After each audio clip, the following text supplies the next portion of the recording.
In order to achieve the goals of the DOT, I'm reading this, the DOT laid down the following objectives: improve tourism and infrastructure and accessibility. Now, we always seem to connect accessibility with airports, seaports, etc.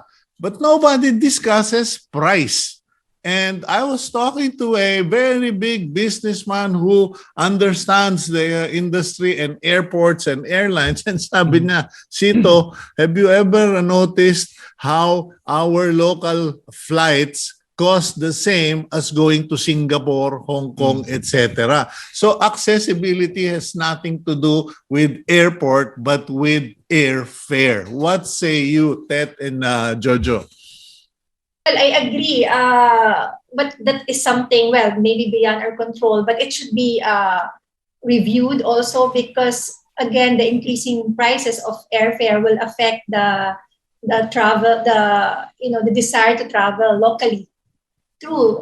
If it's the same, then might as well travel abroad. But I hope that this would be regulated. And aside from that, aside from the fare, we should also look into the local transportation because well, I just had a meeting with our transportation partner, and they plan to increase the price of their fare from airport to hotel to like 40% increase.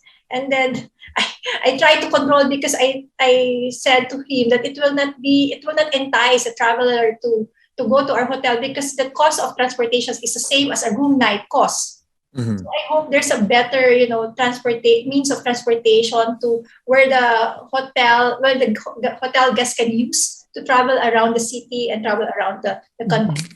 Given the devaluation of the peso, which they said could hit 60, $1 to 60, and then given the insane prices of fuel, food crisis, etc., are we now facing another a tourism pandemic, so to speak? It can be, pero as of now, what we're seeing is that demand is still quite active, no. But as you mentioned, I'm being fearful about what threshold tourists will have as far as saying that I will still continue to travel. Kasi yun na nga, pataas ang presyo. As of now, they're still taking the fuel surcharges, they're still taking the higher airfares. Pero as if it continues to go up in the pace that it has continued to go up, baka malapit na yung threshold wherein they'll just say, never mind, I'll just do it next time.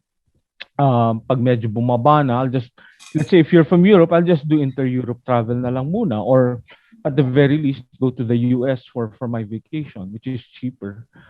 So yan yung isang binabantayan namin.